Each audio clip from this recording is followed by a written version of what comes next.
Orang yang dicintai Allah dan aku mencintainya adalah orang-orang yang setelah aku wafat mereka begitu mencintaiku dan begitu menjalankan sunnahku, termasuk dia adalah orang-orang yang mencintai Al-Quran. Itu adalah orang-orang yang akan dicintai Allah dan aku juga akan sangat mencintainya. Allahul Kafi, Rabbuna Al-Kafi, Qasadana Al-Kafi, Wajadana Al-Kafi, Likulil Kafi, Kafana Al-Kafi, Wa ni'mal Kafi, Alhamdulillah. Assalamualaikum warahmatullahi wabarakatuh. Bismillahirrahmanirrahim. Alhamdulillahirrabbilalamin. Wassalatu wassalamu ala asrafil anbiya'i wal mursalin Sayyidina wa maulana Muhammadin amma ba'du. Yang saya hormati kiai-kiai para tahfidzul Quran, ada beberapa doa yang selalu saya panjatkan, itu termasuk adalah para penghafal Al-Quran. Saya kalau di sebelahnya orang-orang yang menghafal Al-Quran itu, doa saya satu, kiai.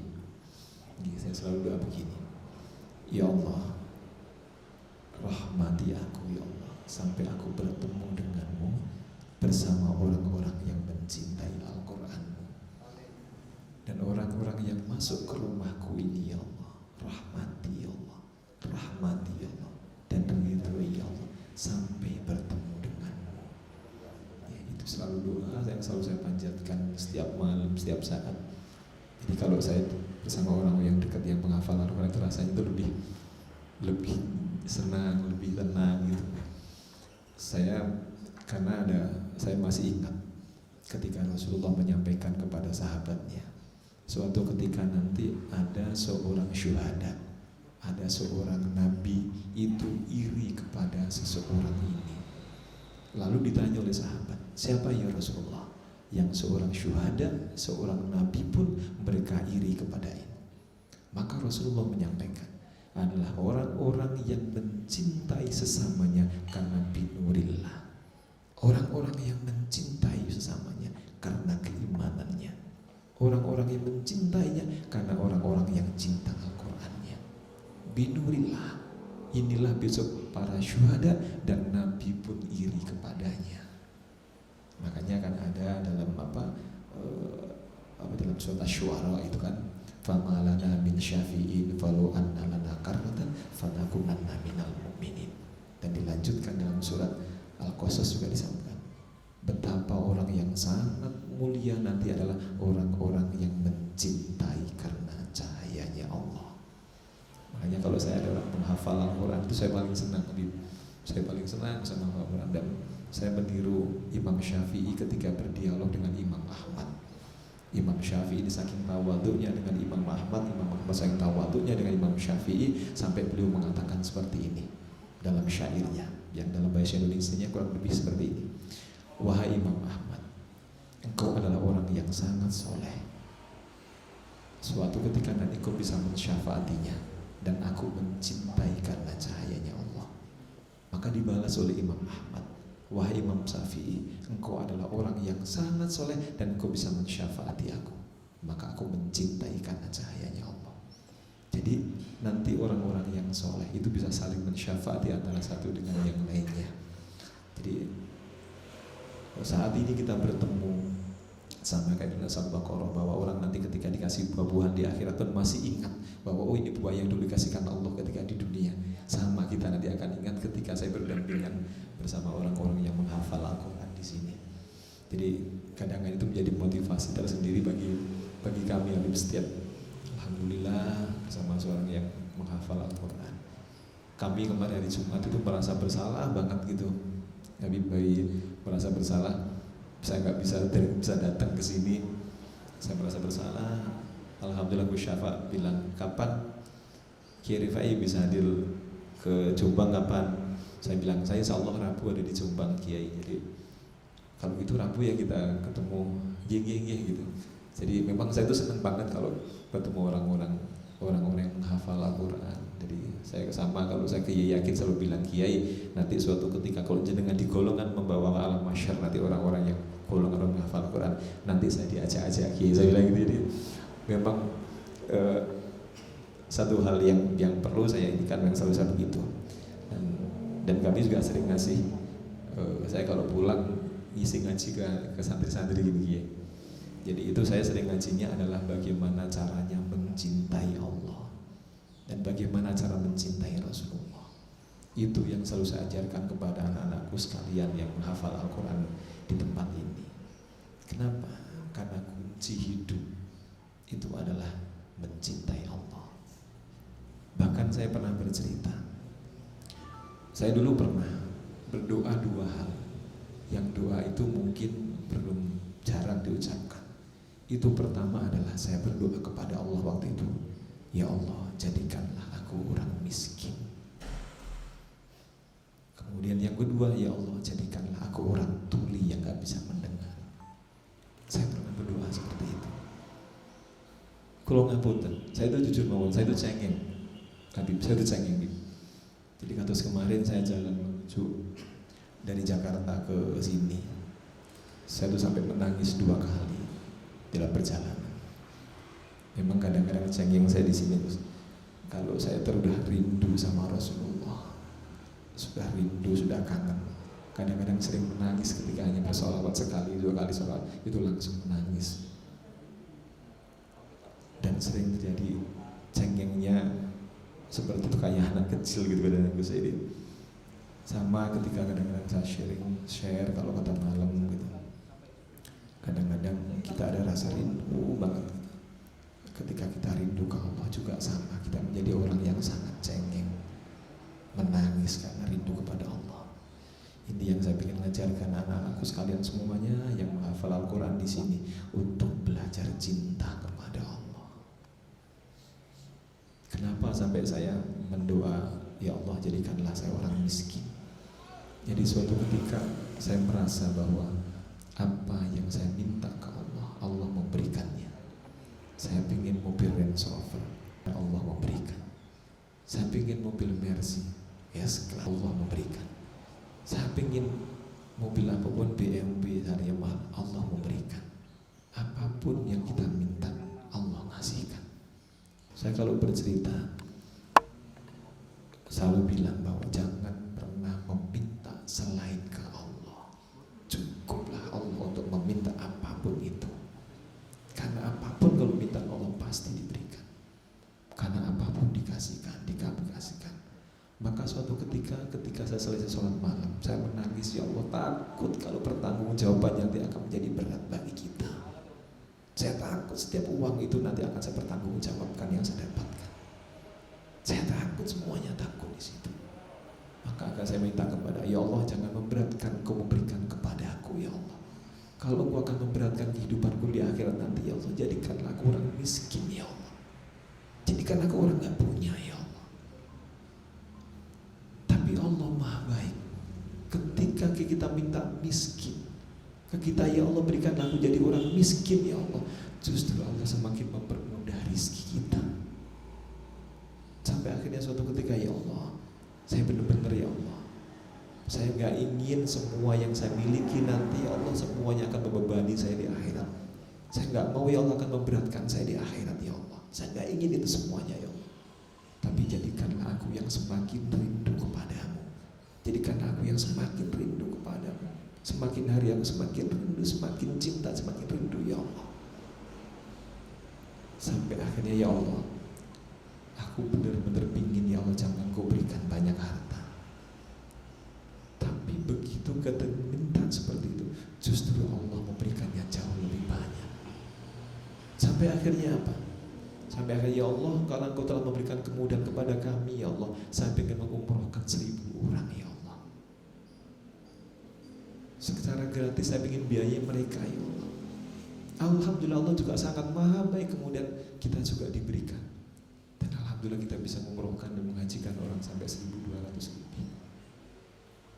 Alhamdulillah semuanya. Gak ada yang gak mungkin. Sama ketika saya berdoa, ya Allah aku sungguh ingin ya Allah, aku ingin mencintaimu lebih dari apapun ya Allah. Dan aku ingin mencintai harta pun tidak ada dalam hatiku ya Allah. Yang ada dalam hatiku hanyalah Engkau ya Allah. Maka kita minta kepada Allah, berikan aku ya Allah kesempatan ya Allah, ingin berkorban ya Allah. Tapi ketika kita meminta kita ya Allah, jadikanlah aku orang miskin daripada membebani ya Allah, maka rizki itu semakin mudah bagi kita.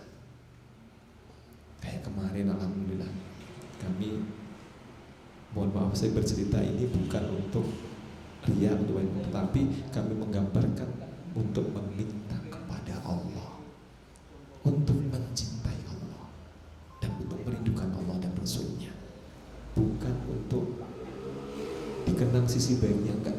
Tetapi saya ingin menyampaikan ini, minta kepada Allah, Allah akan pasti memberikannya. Ketika saya berdoa ya Allah, saya ingin ya Allah bisa berkorban seperti para kekasih-Mu ya Allah, dengan 1000 kambing, 100 sapi dan sebagainya, karena cinta kepada-Mu ya Allah. Maka Allah pun cukup memberikannya. Allah memberikannya. Ketika kita berdoa ya Allah, berikanlah aku ya Allah bisa membangun rumah-Mu ya Allah, bisa membangun masjid-Mu ya Allah. Ketika nanti sampai aku kembali kepada-Mu ya Allah, sampai aku kembali kepada-Mu ya Allah, berikanlah kesempatan untuk bisa membangun masjid atau musola minimal 100 ya Allah. Allah Maha baik. Dan alhamdulillah juga bisa, alhamdulillah sampai 41. Saya menggambarkan bahwa orang-orang yang meminta kepada Allah dan cukup Allah sebagai memintanya kepada anak-anakku sekalian yang menghafal Al-Quran di sini, yakinlah Allah akan memberikan semuanya. Dan jangan takutkan apapun. Ketika kita meminta, ya Allah jadikanlah aku orang miskin, maka Allah semakin mempermudah rizkinya orang itu, bukan semakin mempersulit. Sama ketika saya minta, ya Allah jadikanlah saya tuli. Saya tuh ngapunten, saya tuh paling gak suka kalau ada orang ngomong kejelekannya. Makanya kenapa sampai saya minta, ya Allah jadikanlah aku orang tuli yang gak bisa mendengar, karena aku tidak mau mendengar orang-orang yang ngomongkan hal-hal yang buruk kepada sesamanya. Tapi sekali lagi Allah Maha baik. Andai kata mungkin kalau doa itu digajikan, ya Allah jadikanlah aku tulimu, kemudian Allah memanggil, wahai malaikatku tulikanlah Rifai, mungkin jadi berbeda urusannya. Tapi Allah selalu mempunyai pertimbangan yang baik. Ini kadang-kadang anak-anak tahfidz Al-Quran yang di sini, orang-orang penghafal Al-Quran, ayo menjadi orang yang benar-benar cinta kepada Allah. Orang yang menghafal Al-Quran bukan tidak ada cobaannya, banyak. Bahkan Sayyidina Ali juga dibunuh oleh seorang penghafal Al-Quran. Inilah kita harus meminta kepada Allah, ya Allah jadikanlah Al-Quran ini membawa berkah bagi kita, membawa keridhaan kepada kita, membawa rahmat-Mu, membawa ampunan-Mu, membawa keridhaan-Mu ya Allah sampai kami bertemu denganmu. Makanya di sini anak-anakku sekalian, kenapa saya tiap ngaji bareng sama anak-anakku sekalian di sini selalu saya katakan, ayo cinta Allah, cinta Allah, cinta Allah. Orang yang cinta Allah itu tidak mungkin merugikan keluarganya, tidak mungkin merugikan orang lain. Karena sama kayak di Al-Quran, ku anfusakum wa ahlikum naro, pasti mereka akan menjaga dirinya dan keluarganya untuk terselamatkan dari api neraka. Apalagi dengan orang-orang yang menghafal Al-Quran, kami sungguh sangat senang. Jadi, saya kalau ada orang-orang menghafal Al-Quran, saya selalu mengucapkan begini, Gus, saya akan mengatakan, saya mencintai kesolehan kiai-kiai, Gus-Gus semua karena karena cahaya-Mu ya Allah. Kenapa demikian? Yang seperti saya ungkap bahwa nanti ada seorang syuhada yang iri kepada orang-orang yang mencintai karena binurillahnya.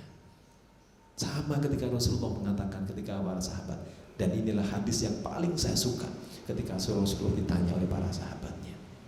Ketika Rasulullah menyampaikan kepada sahabat, wahai sahabatku, apakah kalian tahu siapakah orang yang dicintai Allah dan aku juga sangat mencintainya? Maka seorang sahabatnya langsung bilang, Nabi Musa ya Rasulullah. Maka Rasulullah mengatakan, bukan.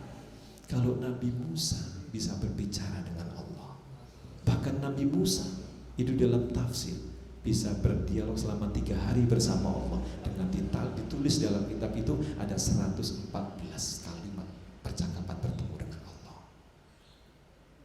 Bagaimanakah dicintai sama Allah? Bagaimanakah dicintai sama Rasulullah? Nabi Musa bisa berdialog dengan Allah langsung. Bahkan Nabi yang istimewa adalah termasuk Nabi Musa diantaranya. Dan pasti dicintai sama Allah dan aku mencintainya. Maka sahabat bertanya, "Man hum ya Rasulullah?" Lalu siapakah ya Rasulullah yang dicintainya? Apakah para nabi-nabi? Maka Rasulullah mengatakan, kalau para nabi-nabi pasti dicintai Allah karena memang mereka adalah kekasihnya Allah. Tapi bukan itu maksudku. Maka beliau langsung bertanya lagi, "Man hum ya Rasulullah?" Lalu siapakah ya Rasul yang dicintainya? Apakah kami para sahabat-sahabatmu? Maka Rasulullah mengatakan, bukan. Orang yang dicintai Allah dan aku mencintainya adalah orang-orang yang setelah aku wafat mereka begitu mencintaiku dan begitu menjalankan sunnahku, termasuk dia adalah orang-orang yang mencintai Al-Quran. Itu adalah orang-orang yang akan dicintai Allah dan aku juga akan sangat mencintainya. Makanya dalam hadis ada bahwa nanti Rasulullah pernah menyampaikan, dalam termasuk hadis ini adalah hadis yang paling saya suka. Ketika Rasulullah ditanya, ada seorang sahabat bertemu dengan Rasulullah, "Ya Rasulullah, aku sesungguhnya menyintai si Fulan bin Fulan." Maka Rasulullah bertanya, "Apakah engkau pernah mengatakan kepadanya bahwa engkau mencintainya?" "Belum ya Rasulullah." "Sampaikanlah." Maka begitu sahabat ini setelah selesai sholat sunnah ditungguin oleh sahabat ini. Maka kemudian karena mereka ada bepergian, mereka menyampaikan kepada Rasulullah, "Ya Rasulullah, aku ingin menyampaikan kalau aku mencintainya karena binurillah." Maka begitu selesai sholat sunnah, ditungguin yang lama, maka seorang ini menyampaikan, "Wahai si fulan, aku mencintai karena cahaya Allah. Aku mencintai karena Allah." Kenapa demikian? Karena besok di akhirat orang ini akan bisa bertemu dengan kekasihnya. Sama ketika seorang sahabat ini bertanya dengan Rasulullah, "Ya Rasulullah, aku tahu bahwa tempatmu nanti di surga sangat tinggi dan aku belum tahu tempatku nanti akan ada di mana. Bisa jadi aku akan di neraka. Tapi begitu ya Rasulullah, aku tidak bertemu engkau sehari saja ya Allah, aku sudah panas dingin, aku sakit ya Rasulullah. Bagaimana nanti ketika di akhirat ya Allah? Bagaimana ketika di alam mahsyar ya Allah? Aku enggak kuat kalau enggak bertemu denganmu ya Rasulullah." Maka Rasulullah menyampaikan kepada sahabatnya ini, "Wahai sahabatku, engkau akan bertemu dengan orang yang engkau cintainya. Kalau engkau mencintaiku, maka aku akan bertemu bersamaku di akhirat nanti." Makanya orang-orang yang mencintainya karena Allah, orang-orang yang mencintainya tinggi karena Allah, maka mereka akan dipertemukan. Kalau kita nanti cinta kepada Rasulullah, maka kita di surga nanti akan bersama Rasulullah SAW. Makanya di dalam surat Ali Imran ayat 31-32 yang bunyinya ada seorang sahabat namanya Ka'ab gitu sih. Ka'ab itu menyampaikan bahwa dia bercerita cinta sama Allah, tetapi mereka tidak menghormati Rasulullah, maka turunlah ayat 31 dan 32 tentang ayat ini, asbabun nuzulnya ayat ini. Kemudian disampaikan, kalau engkau memang mencintai Allah, wa atiullah wa atiur rasul, katanya, maka cintailah Rasulullah, maka aku akan bisa menjadi orang-orang yang dicintai sama Allah. Adalah kenapa? Ini adalah tuntunan sama ketika orang yang mencintai Al-Quran, maka mereka akan menjadi orang-orang yang dianggap sebagai ahlullah. Tetapi tidak mudah menjadi ahlullah, tetapi tidak mudah untuk menjaga istiqomah. Istiqomah Al-Quran inilah yang harus kita jaga bersama-sama. Kadang-kadang banyak tantangannya. Sama ketika Sayyidina Ali dulu dibunuh, bukan dibunuh orang kafir. Sayyidina Ali dibunuh ada seorang yang menghafal Al-Quran. Jadi Al-Quran bagi orang yang tidak dapat keberkahan, maka mereka juga bisa menjadi ahlun nar. Sama kayak orang yang membunuh Sayyidina Ali, mereka menjadi ahlun neraka karena membunuh sahabat Ali. Siapa yang tidak tahu sahabat Ali, beliau adalah kekasihnya Rasulullah. Nah ini anak-anakku sekalian, nanti anak-anakku sekalian yang menjadi menghafal Al-Quran, jangan hanya sekedar tapi istiqomah. Saya pernah ditanya seorang kiai itu bertanya ke saya, "Gus, kalau jenengan dikasih karomah sama istiqomah, jenengan milih yang mana?" Saya bertanya begitu, ya. Maka saya bilang, kalau kiai, kalau saya disuruh memilih istiqomah misalnya, bisa ngilang misalnya, bisa dan sebagainya dengan istiqomah, dengan membaca Al-Quran saja, maka saya akan bisa pilih istiqomah membaca Al-Quran sampai saya kembali bertemu dengan Allah, daripada saya punya karomah misalnya, ada orang yang bisa nyeberangin kali yang dan sebagainya. Menurut saya itu tidak penting. Yang penting adalah istiqomah untuk mencintai Allah, istiqomah untuk mencintai Rasulullah. Kalau istiqomah mencintai Allah, mencintai Rasulullah, tentu mereka akan istiqomah menjalankan sunnah-sunnahnya Rasul. Tidak mungkin tidak. Tantangan kita bersama menjadi seorang penghafal Al-Quran, seorang tahfidzul Quran, harus juga menjaga diri kita, juga menjaga istiqomah dengan Al-Qurannya, tentu dengan perilaku-perilaku. Makanya anak-anakku sekalian, selalu saya bilang bahwa penghafal Al-Quran, orang-orang yang cinta Allah, orang-orang yang cinta Rasulullah, tidak boleh jadi orang, masih ingat? Jadi orang pelit, nggak boleh. Kalau nggak tahu sampai nikah, saya kalau punya sesuatu itu saya nggak pernah mengatakan ini punya saya sampai hari ini, sampai hari. Bahkan apapun yang saya punya selalu bilang ini, misalkan kita bisa beli ini, beli itu, jangan sampai harta benda itu ada ditaruh di hati kita. Taruhlah hati kita hanya cukup Allah dan Rasulullah. Kenapa demikian? Kita sudah buktikan berkali-kali. Kadang-kadang mohon maaf, saya tuh kalau sering ditawarin dibantuin pejabat, saya ngapunten, saya tuh sering menolak dan hampir nyaris saya tolakin semua. Sama ketika Bu Khofifah masih jadi Menteri Sosial, kemudian kami buat acara ngumpulin 7.000 anak yatim piatu waktu itu se-Jawa Timur. Nah kemudian beliau bilang begini, Gus, Ibu pengennya bantu jenengan untuk acara kegiatan yatim piatu. Maka saya bilang, nggak usah Mbak, Ibu kalau nggak bantu, Ibu nggak mau datang. Maka apa ya saya bilang, kalau beliau memaksakan membantu nggak datang nggak apa-apa. Saya hanya ingin mengundang beliau untuk memotivasi anak-anak yatim piatu untuk menjadi orang yang sukses, untuk menjadi punya keberanian, untuk menjadi orang yang bersemangat. Saya tidak untuk itu.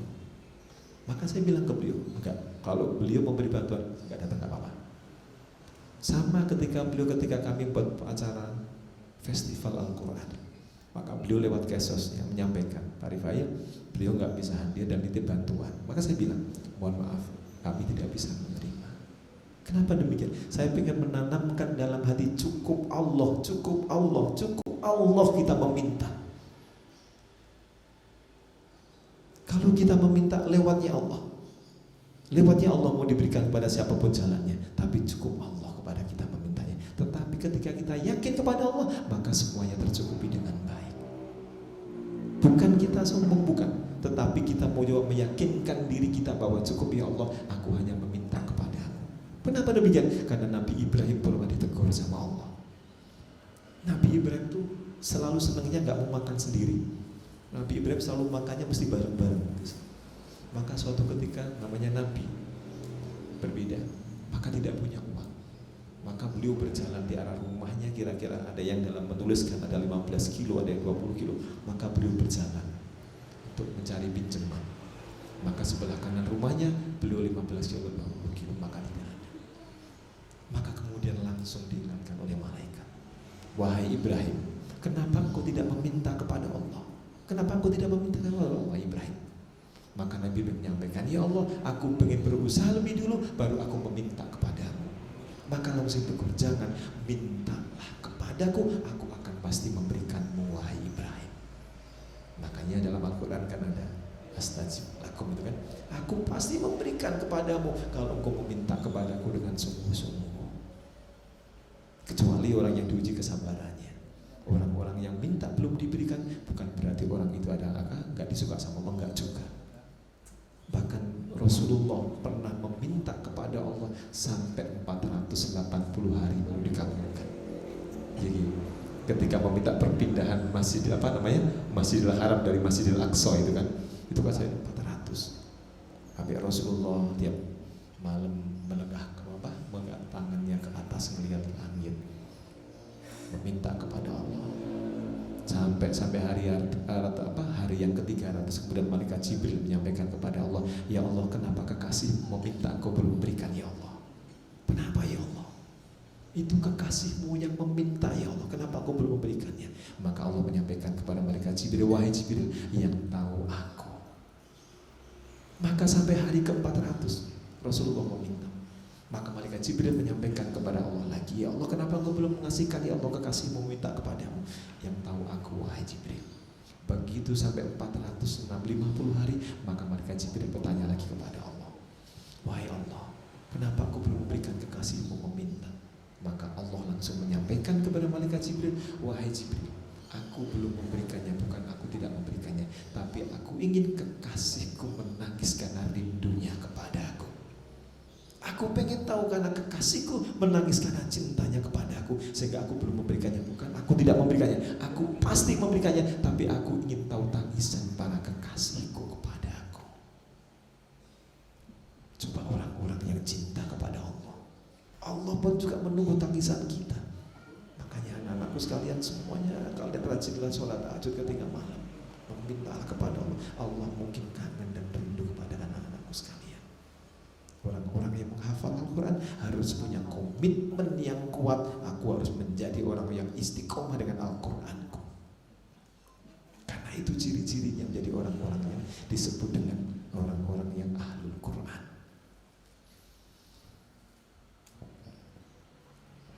Jadi kadang-kadang saya bersyukur sekali berkumpul sama orang-orang yang soleh, orang-orang yang baik semua di sini. Orang-orang yang dicintai Allah. Semoga semua kita akan menjadi ahlul Quran. Amin. Semoga semua kita menjadi ahlullah, dan nanti sampai kita bertemu dengan Allah, maka Allah merahmati kita semuanya. Saya kadang-kadang sering menyampaikan ke anak-anak santri untuk menyemangati mereka. Himmah saya tertinggi adalah, himmah itu cita-cita. Cita-cita tertinggi saya adalah satu. Kita share untuk ini adalah untuk sama-sama mendekatkan kepada Allah. Himmah saya tertinggi kepada Allah adalah, ya Allah, ketika aku nanti kembali kepadamu ya Allah, saya benar-benar rindu dan kangen kepadamu, sampai aku menangis karena aku rindunya kepadamu ya Allah. Bukan karena aku menangis karena aku takut akan bertemu denganmu ya Allah, tapi aku rindu ya Allah, aku menangis karena aku rindu kepadamu ya Allah. Itu himmah yang saya ingin lakukan ketika suatu ketika misalkan malaikat Israel mendatanginya, wahai Rifai, aku diutus oleh Allah untuk menjemputmu. Maka saya bisa mengatakan, wahai malaikat Israel, aku juga sudah rindu dan kangen kepada Allah. Itu yang ingin saya lakukan. Kenapa? Karena nanti ketika orang-orang yang baik, ketika orang-orang yang baik mau dipanggil sama Allah, maka semua malaikat itu akan ada di kepalanya. Kemudian ada malaikat Israel yang mereka persis ada di kepala kita. Bagi orang-orang yang soleh, maka seorang malaikat ini akan memotivasi kepada orang yang soleh, dan dia mengatakan seperti ini, wahai kekasihnya Allah, wahai hambanya Allah, wahai orang-orang yang mencintai Allah, engkau telah ditunggu oleh Allah, maka pergilah engkau bertemu dengan Tuhan. Maka orang-orang yang soleh, orang-orang yang selalu merindukan Allah, maka mereka dimotivasi oleh malaikat. Dan malaikat Jibril langsung membentangkan sayapnya. Malaikat Jibril itu kan ada 3, ada 4 dan sebagainya. Maka bentangannya mereka akan masih tahu tempatmu nanti ada di mana. Tapi bagi orang-orang yang soleh, begitu mau meninggal, itu bukan ketakutan, tapi justru mereka dimotivasi oleh malaikat. Wahai ruh orang yang soleh, engkau sudah ditunggu oleh Allah. Maka kemudian mereka ditunggu, kemudian begitu cabut nyawanya. Begitu dicabut nyawanya kepada langit yang pertama, maka langsunglah malaikat bertanya kepadanya, wahai malaikat, itu ruhnya siapa? Itu ruhnya siapa ya? Kok begitu wangi dan aku ingin memandikannya, aku ingin mensolatkannya, kata malaikat.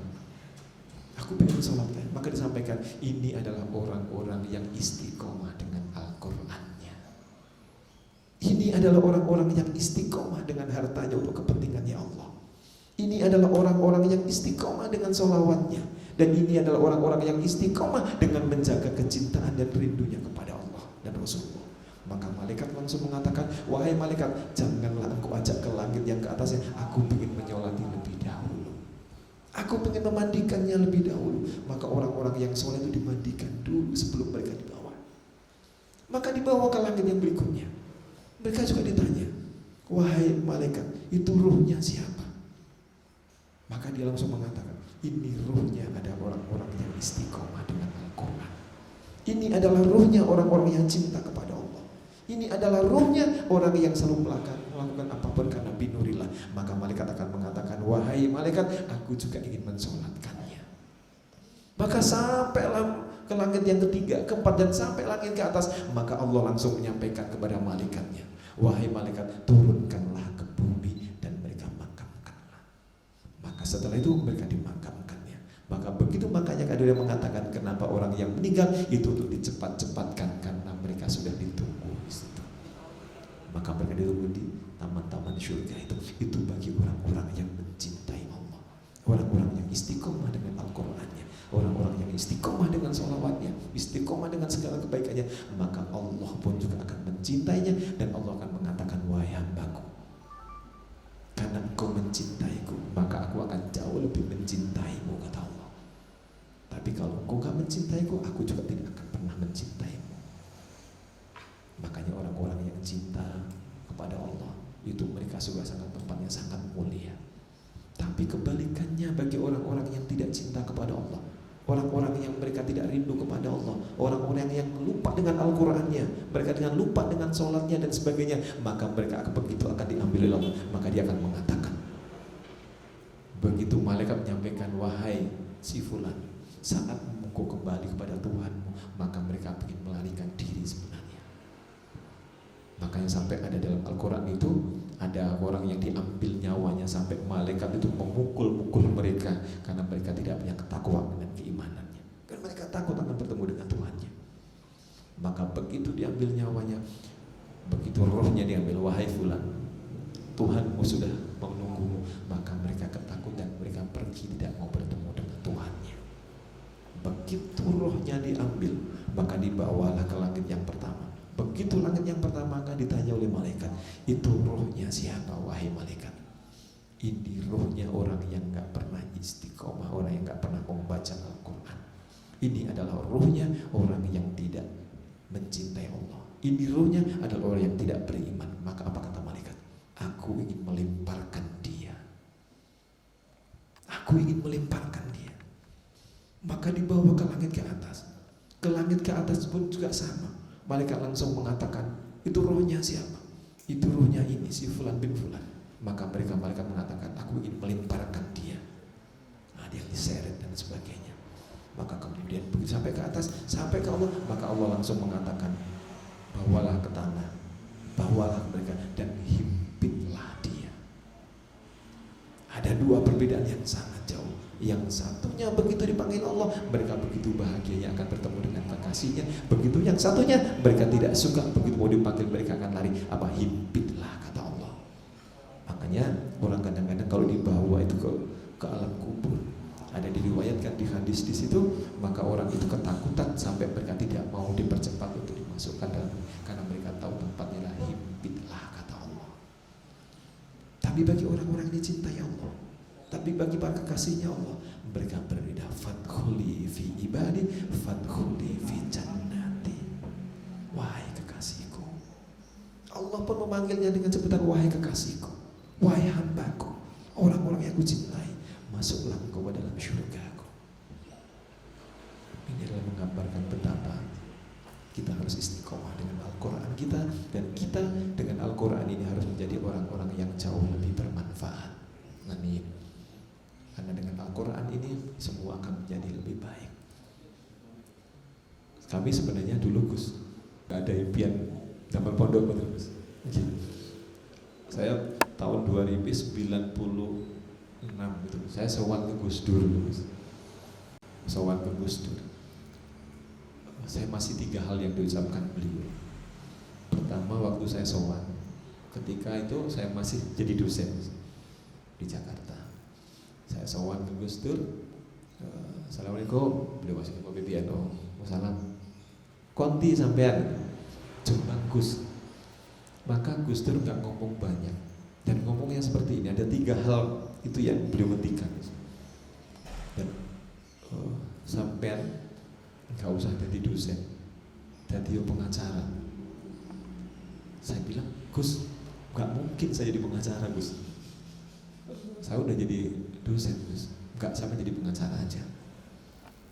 Kayak adenan buyung gitu. Karena beliau kan mengakrab sama adenan buyung. Sampai jadi pengacaranya. Begitu pulang saya bercerita ke istri saya, Bu, ketemu Gus Dur, masa saya disuruh jadi pengacara? Ya nggak mungkin lah ya, kata istri saya. Nggak mungkin lah ya. Iya sih, nggak mungkin lah, kita juga begini. Nah, maka suatu ketika tahun 97, waktu mau rezim Pak Harto mau turun, dilala saya ketemu dengan beliau. Dan beliau mengatakan begini, Riwai, itu pinter. Kalau orang pinter jangan di kampus mulu, jangan di dosen, jadi pengacara. Nanti berkahnya lebih banyak, manfaatnya lebih banyak. Enggak bang. Terus suatu ketika bertemu lagi dengan beliau, jadi pengacara ya. Maka selang berapa tahun beliau ngendikan, kemudian Gus mendikan jadi pengacara. Tahun 2000 sekian Gus, saya dilala kok jadi pengacara beneran Gus. Padahal sebelumnya nggak ada gambaran itu. Yang kedua, kemudian beliau bilang, nanti sampai kalau sudah usia 47, udah jadi pengacara, udah banyak, nanti sampai buat pondok.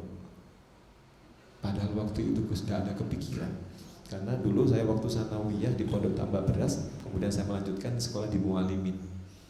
Begitu dia Mualimin, karena harus kuliah jadi gak sampai selesai. Sempat saya sekolah di Diniyah di Denanyar. Cuman saya punya kenang-kenangan manis adalah ketika saya ngaji Dalail di Kiai Jamal. Tetapi saya pernah meminta kepada Kiai Denanyar itu, Kiai mohon saya diijazahi bertemu dengan Rasulullah. Malah waktu itu ketika diijazahi sebenarnya saya nggak diijazahin Kiai. Waktu minta bertemu dengan Rasulullah. Karena saya dianggap masih kecil, saya masih anak, jadi paling kecil lah dibanding yang lain, karena santri yang lain yang diijazahin sudah kuliah, yang sudah sarjana. Saya ngumpet di di jendelanya rumahnya beliau. Saya dengerin gitu. Kalau mau bertemu dengan Rasulullah syaratnya seperti ini. Sebelum tidur wudu dulu. Nanti kepalanya di utara dan menghadap ke kiblat. Baca ini, baca sampai banyak. Baca sholawat sampai tertidur dan tidurnya bersedekap. Maka suatu ketika kiai-kiai santri-santri yang diijazahi oleh beliau ditanya 1 bulan, apakah di antara panjenengan semua yang sudah bertemu dengan Rasulullah? Maka santri gak ada yang ngacungkan ya. Maka ditanya untuk bulan berikutnya, siapa yang sudah bertemu dan bermimpi dengan Rasulullah? Gak ada yang angkat tangan. Maka yang ketiga, siapa yang sudah bertemu? Saya mengacungkan diri. Saya kiai.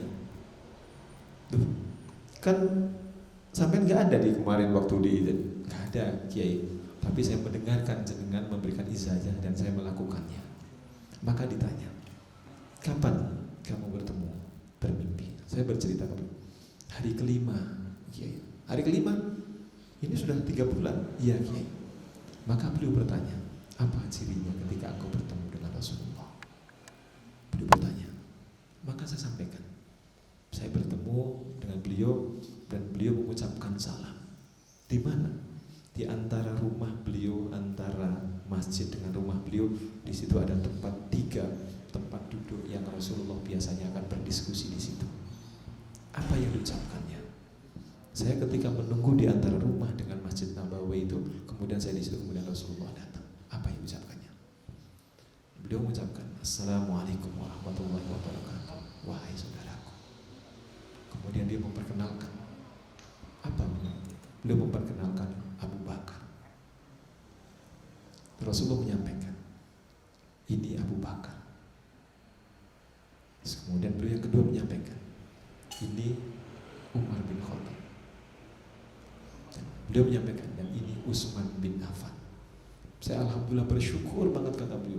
Biasanya orang bertemu, bermimpi mendengar ketemu Rasulullah, kalian bertemu dengan 3 sahabatnya. Maka di tempat duduk yang Rasulullah biasanya berdiskusi itu, Gus, itu ada 3 tempat duduk yang biasanya Abu Bakar, Umar bin Khattab sama Rasulullah ada di situ. Maka kemudian saya bermimpi itu dan ditanya di ciri-ciri, apa ciri-cirinya? Kami sampaikan, oh ya, insya Allah benar. Maka orang-orang yang rindu kepadanya, orang-orang yang memang ingin bertemu dengannya, Allah pasti berikan jalan. Maka suatu ketika saya pas umroh yang pertama, saya alhamdulillah itu bisa sholat di samping para imam-imamnya di Masjid Nabawi, karena beliau bilang bahwa sesungguhnya orang-orang yang pernah bertemu dan bermimpi dengan Rasulullah dan Umar dan Abu Bakar, pasti kita ajak sholat di sini. Kemudian saya diajak sholat bersama imam-imam yang menghafal Al-Quran itu. Saya merasa bersyukur sekali. Itulah kenapa saya membayangkan bagaimana Bilal bin Rabah enggak sampai menangis ketika rindu kepada Rasulullah. Kita yang pernah bermimpi saja yang enggak banyak, itu kalau ketika rindu kita menangis dan menangis karena kerinduannya.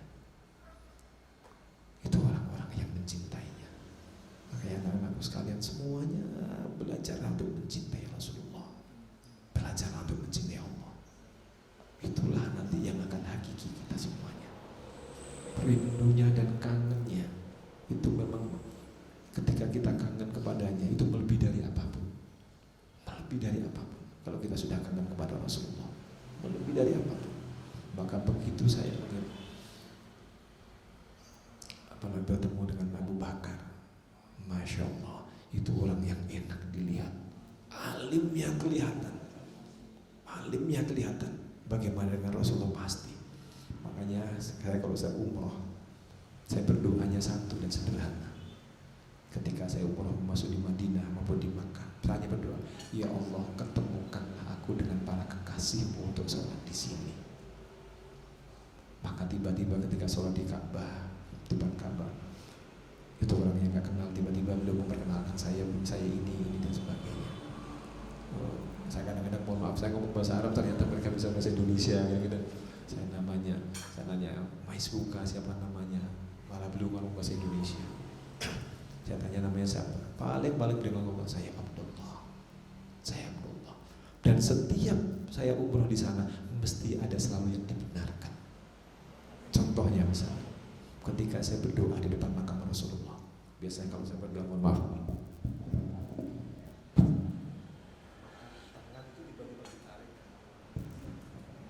dan sering seperti itu. Ketika kita meminta, ya Allah, aku pengen sholat ya Allah ketika di sini bersama para kekasih. Saya pernah diajarin orang di situ ketika sholat di situ, begitu orang membaca zikir, maka seluruh tubuhnya mereka berzikir. Dan saya ngerasain nikmatnya dekat sama orang yang soleh. Ketika mengatakan Subhanallah, seluruh tubuh kita seolah-olah ikut bertasbih. Seluruh tubuh. Makanya kadang-kadang kalau saya umroh itu doanya sederhana. Karena kebetulan saya bahasa Arab juga nggak pintar-pintar, jadi nggak pintar-pintar Gus. Waktu di Mualimi juga nggak pintar-pintar, jadi ya pas-pasan. Jadi akhirnya doanya bahasa Indonesia yang gampang-gampang banget. Ya Allah, aku ingin sholat ya Allah di depan Ka'bahmu ya Allah bersama para kekasih. Pokoknya siapa mau. Tiba-tiba ada aja orang yang begitu berzikir, begitu nikmatnya mendengarkannya. Begitu berzikir, begitu nikmatnya. Begitu mereka rukuk, dia mengatakan dengan doa-doa yang selalu begitu dahsyatnya. Kadang-kadang kita sering diajari dengan hal-hal yang seperti ini ketika mereka dalam hal-hal yang nyata. Itu kadang-kadang berkahnya bagi kita adalah alhamdulillah sampai bermimpi dengan Rasulullah ketika itu, sampai hari ini kita bisa menjaga wudu terus, akhirnya kita bisa menjaga bersolawat terus dan sebagainya. Ternyata itu banyak berkah-berkah. Dan beliau sudah almarhum, yang ngasih ijazahan saya dulu.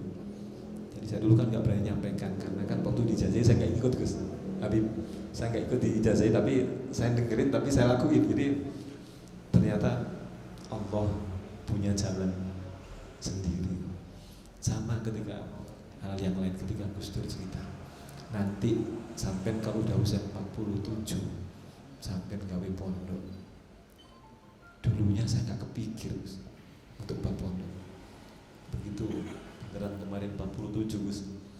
Jadi saya buat pondok tahfidz Al-Quran dengan nama Cinta Rasulullah. Tadinya pondok itu tidak nama Cinta Rasulullah, tetapi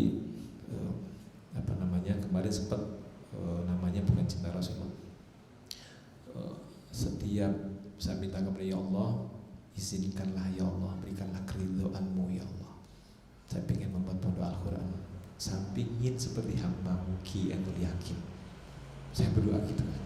Jadi mula-mulanya Ki Endul Yakin itu pas umroh bareng-bareng di puasa Ramadan, dia bilang gini, Bah, nanti santri saya biar ngaji biar sholat sampai jus gigi ya sholat taraweh kan gitu sampai selesai di tempatnya jenengan. Nah tiba-tiba itu kok saya ngomong begini, Kiai, santri yang sudah ngaji dan sholat taraweh di tempat saya nggak usah dibawa pulang, tetap di saya aja sampai mereka hafal sampai selesai, biar menjadi penghafal di tempat saya. Dengan berjalannya waktu, kemudian Kiai, kalau ada santrinya Kiai di sana biar kami juga ikut. Yudilalah berjalan gitu. Dan akhirnya di sini ada santri dan kita buat pesantren Tahfidzul Quran Cinta Rasulullah. Tadinya namanya bukan Cinta Rasulullah, tetapi setiap saya menyebut nama Rasulullah saya selalu cengeng ceritanya. Dan ketika saya kangen, ketika rindu, ketika kadang-kadang sama driver saya gitu, kadang-kadang nangis sendiri itu kan ditanyain kenapa Pak Bos. Tadinya saya bilang enggak ada apa-apa, tapi lama-lama kan gak enak juga, ini kok sering nangis, emang nangisnya apa? Akhirnya ceritakan, iya saya memang lagi rindu dan kangen banget ke Rasulullah. Maka ketika saya membuat nama pondok itu selalu teringat dengan Rasul dan selalu rindu dan sering menangis karena rindu dengan beliau. Akhirnya kami namakan dengan Tahfidzul Quran Cinta Rasulullah. Jadi karena itu sebenarnya jadi namanya disambilkan karena saya sering kangen, sering rindu pada Rasulullah sampai nangis. Akhirnya saya namai pondoknya nama Tahfidzul Quran Cinta Rasulullah. Yang ketiga, Gus Dur menghentikan begini. Yang ini di luar dugaan dan saya nggak pernah menyangka. Beliau menghentikan begini. Nanti sampean ngaji pertama itu di Mekah. Wah ini lebih nggak masuk akal lagi. Nanti sampean itu ngaji pertama ngasih mauidhah hasanah di Mekah. Beliau ngendikan tahun 96. Saya haji itu tahun 2017. Nah, ketika mau berangkat ke Arafah, maka jamaah dari Indonesia kan pada ngumpul semua. Pada ngumpul, kemudian saya dipanggil sama MC. Nanti mauidhah hasanah sebelum berangkatan ke Arafah, nanti ngasih yang ngaji nanti Gus Rifai. Nah, MC nyampaikan, itu hasanah akan disampaikan oleh Gus Ahmad Rifai. Saya nggak merasa Gus, saya nggak merasa Kiai, ya saya diem aja. Maka dihampiri oleh Kiai Syafi'i. Gus, ayo, itu Gus yang diminta oleh ngasih minta hasanah. Enggak, bukan saya Gus, bukan Kiai. Maka dihampiri sama Kiai Syafi'i. Ayo, itu jenengan yang ngaji. Enggak lah, enggak mungkin saya bilang. Maka Ki Anwar Zahid, ayo mas, itu jenengan yang dipanggil untuk ngaji.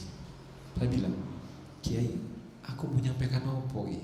Aku itu enggak pernah ngaji, saya bilang. Gimana mau ngasih mauidhah hasanah? Enggak mungkin, saya bilang. Maka MC datengin, Gus, jenengan mohon Gus. Maka saya datengin sama Kiai, ayo Gus jenengan. Aku batin lagi ngomong-ngomong, nggak pernah ngasih ngaji, nggak pernah gimana ceritanya kan gitu Gus. Akhirnya dia didaulat mereka. Saya cuma mikir ini ngomong apa ya. Jadi sampai saya di depan podium begini Pak, saya belum ngerti mau ngomong apa. Nah akhirnya udah salah. Kata Pak Kiai, ayo Mas ngaji. Saya canda ke beliau, Kiai aku ini ngomong apa Kiai? Aku nggak pernah ngaji. Yuk Bismillah. Akhirnya saya Bismillah dan ngaji.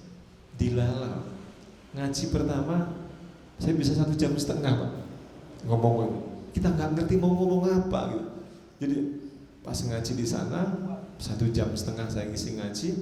Dan kebetulan pas ngaji itu yang kami mau itu ke sana banyak pejabat-pejabat, ada dari BUMN dan sebagainya. Setelah itu begitu selesai ngaji, begitu selesai hajian, saya sering diundang untuk ngasih ceramah. Saya juga kadang-kadang kaget, nggak ngerti ceritanya gimana.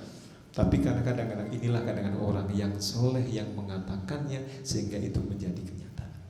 Kita nggak berpikir Gus Dur ngomong tahun 96, flashback sampai tahun 2021 tahun. Kita nggak pernah tahu. Akhirnya saya disuruh ngaji. Assalamualaikum warahmatullahi wabarakatuh. Terkadang ini kok saya ngaji orang pada serius semua, nggak ada yang bercanda, nggak ada apa, yang kan bingung juga gitu Gus. Dengarnya serius gitu. Nah setelah itu saya sering begitu selesai haji, akhirnya banyak lah termasuk saya kalau wisudahan pondoknya Kiai Yakin saya jadi langganan untuk ngasih mau itu kasana selalu jadi langganan di pondoknya beliau. Jadi kalau ada wisudahan sama kalau pondok Darul Ulum kalau ini ngajian saya mesti diminta untuk isi mesti ceramah di sana untuk ngasih materi dan sebagainya. Sama banyak teman-teman dari UIN. Kadang-kadang saya dikiranya saya dulu tuh ahli tafsir gitu. Jadi ceritanya saya pernah ngaji di pondoknya Kiai Hatta. Itu beliau ngundang Syekh Bilal kalau nggak salah. Syekh Bilal. Saya menceritakan tentang asbabul nuzulnya surat Al-Ahzab. Yang intinya jadi istri Nabi itu bukan hal yang mudah. Tapi istrinya Nabi itu juga risikonya karena melakukan kesalahan dosanya 2 kali. Itu saya mencoba untuk menerjemahkan dan menafsirkan yang karena dulu pernah di Mu'alimin ya Gus ya. Jadi sedikit banyak ilmunya masih ada dikit-dikit. Saya mencoba menafsirkan, jadi akhirnya dikiranya saya ahli hadis. Padahal sebenarnya buatan. Saya bilang ketika saya pernah diundang ke memberi materi sana, no, I'm not expert into hadis, but I'm lawyer. I cannot. But if I explain about the hadis, I don't know. If you want to me about the law in Indonesia, I know. International law, I know.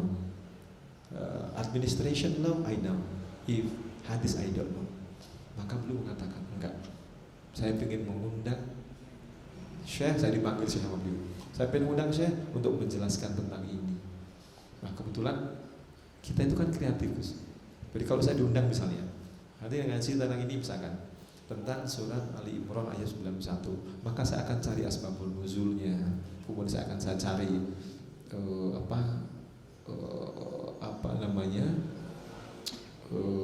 sisi-sisi yang lain kan gitu. Jadi ketika kita menjelaskan kayak orang ahli, padahal enggak juga sebenarnya kan gitu.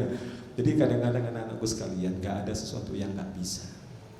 Kadang-kadang saya mikir kenapa kadang-kadang saya sering diundang ngaji di departemen, bahkan di kedutaan. Itu bukan karena pinter, bukan. Mungkin karena bisa bahasa Inggris, karena saya bisa bahasa Jepang, karena saya dulu pernah khusus bahasa Belanda. Jadi itu yang bawa keberkahan tersendiri. Jadi sebenarnya orang-orang yang hafal Al-Quran itu adalah orang-orang yang pintar, bisa menghafal 6.666 ayat.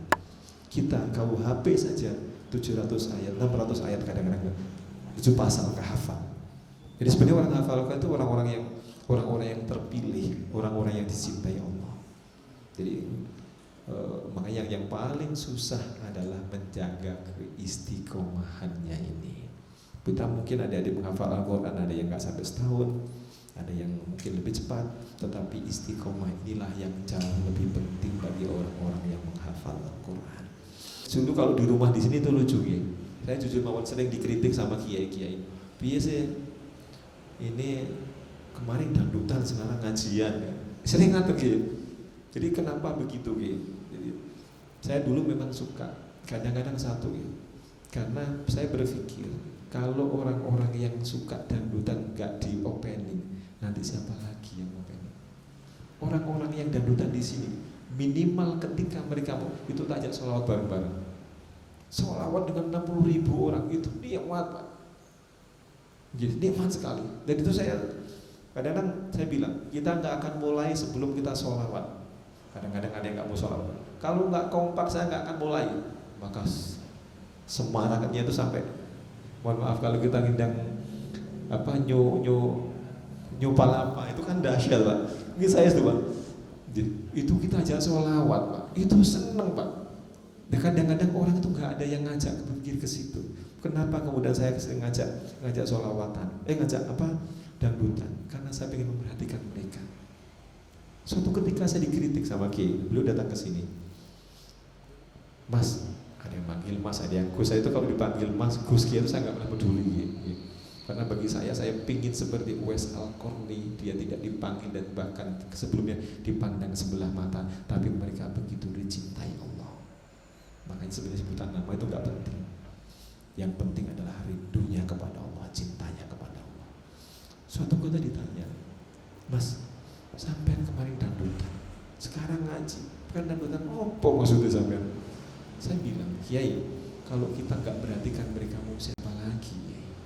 Mau siapa? Coba, ada nggak tuang-tuang beca itu yang sholat ketika mereka nggak dapat penumpang? Ya duduk hanya di becanya, Kiai.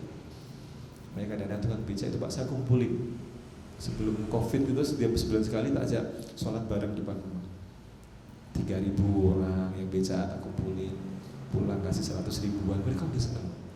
Bagi kita uang 100 ribu nggak apa-apa, sekali dia sholat pahalanya jauh lebih besar daripada itu, daripada mereka nggak sholat sama sekali. Jadi saya selalu mikirnya gitu Gus.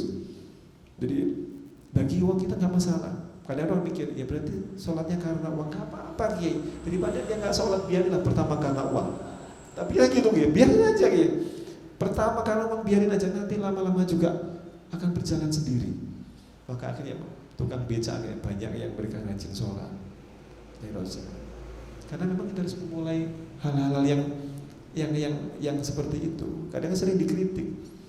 Kemudian saya cerita, Kiai ngapunten Kiai, saya kalau ada dangdutan di rumah saya belum pernah terlepas dari wudhu. Saya begitu salaman sama penyanyi, begitu ke bawah saya wudhu lagi Kiai. Tapi kalau saya ngaji Kiai, saya kalau ngaji di depan santri gitu, saya batal, saya belum tentu turun akan wudhu lagi Kiai. Tapi kalau saya sama begitu di panggung Kiai, saya masih ingat kepada Allah. Dan Allah janji apa Pak?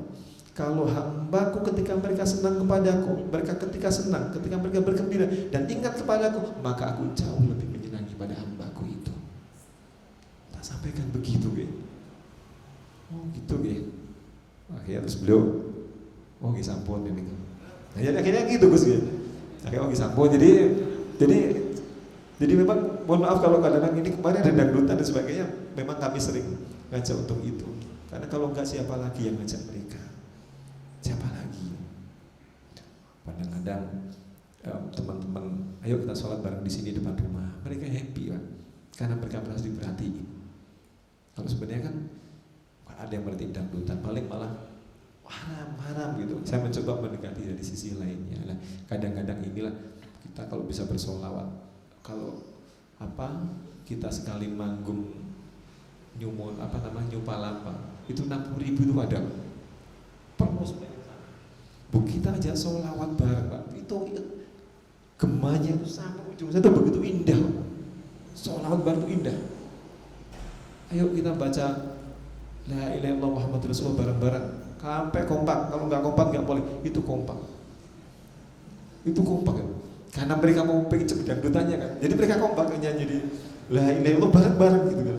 Jadi kadang-kadang hal-hal yang ini yang benar gitu. Jadi pernah suatu ketika Pak, padahal ya doanya sebenarnya doa nggak ngerti Pak. Panas banget ya Pak. Yuk kita baca La ilaha illallah Muhammadur Rasulullah 30 kali sama sholawat, insya Allah habis ini hujan.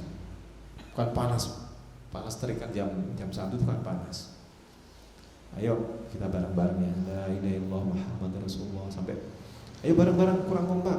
Allahumma sholli ala Muhammad ya Rabbi sholli alaihi wasallim.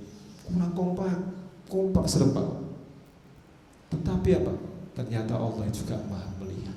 Hujan loh Pak, pada panas itu saat hujan. Begitu hujan, jam 1 hujan. Kemudian kepanasan lagi kan, namanya juga orang desak-desakan perlu kan, ngelak kan. Terus doa lagi, ayo doa yang khusyuk ya. Nanti kalau doa yang khusyuk insya Allah hujan lagi. Dilahlah hujan. Nah karena dilahlah hujan Pak, namanya penggemar dan merasa senang hujan. Ternyata Abah Rifa itu doanya mandi katanya. Padahal ya enggak juga sebenarnya doa mereka sebenarnya kan gitu Pak. Nah kadang-kadang hal-hal seperti inilah yang kita nggak terpikirkan. Saya misalnya, saya mohon maaf, saya buat acara misalnya sampai 200 juta, tapi berapa pedagang yang laku? Saya pernah menghitung, saya tanya pedagang, dapat uang pinten Bu?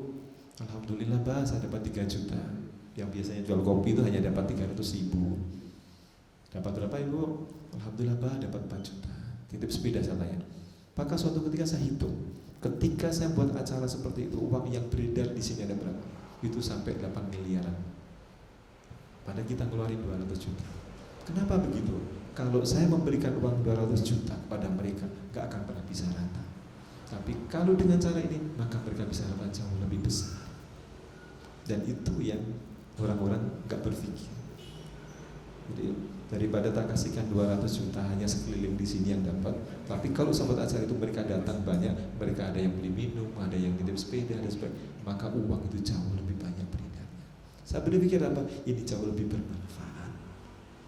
Nah kadang-kadang saya kalau mikirnya nganten Pak, kadang-kadang jadi duit itu kan sayang gitu. Tadi saya melihatnya dari sisi itu. Nah ternyata apa? Mereka dapat rezeki dan berkahnya juga lebih besar. Ya, inilah kadang-kadang orang beri manfaat kan dengan berbagai cara dan dinamikanya. Tapi terakhir kemarin karena permintaan Kiai Jamal, Kiai Rifai kalau bisa dangdutannya prai ya. Wah kalau Kiai Jamal yang ngomong udah dia kamu lagi dah. Udah karena saya itu sangat tahu untuk ke beliau, jadi ya kalau beliau yang ngendikan, kalau Kiai yang lainnya begitu ngendikan jangan begini, saya masih jenengan juga begitu, jadi kan gitu kan. Tapi karena beliau yang ngendikan, jadi Kiai kalau bisa santun. Beliau kan memang ketika dimualimin kan anak nggak bisa kan, nggak pernah dijewer. Paling kalau bisa sinau sing sregep yo. Kalau guru yang lain kan buatan dijewer, yang dipukul dan diapa. Kalau beliau kan buatan. Jadi sudah tertanam ketika saya jadi muridnya beliau dimualimin dengan sangat bijaknya beliau ketika beliau ngendikan nggak usah dangdutan, iya Kiai Rifai, kalau bisa sholawatan aja kan lebih berkah di doa. Jadi buatan yang mengkritik, jadi kita ya nzih Kiai. Jadi akhirnya beda jadinya. Nah, akhirnya saya bilang ketika orang lewat, Bah, kok sekarang nggak dangdutan lagi? Ya nanti kapan-kapan.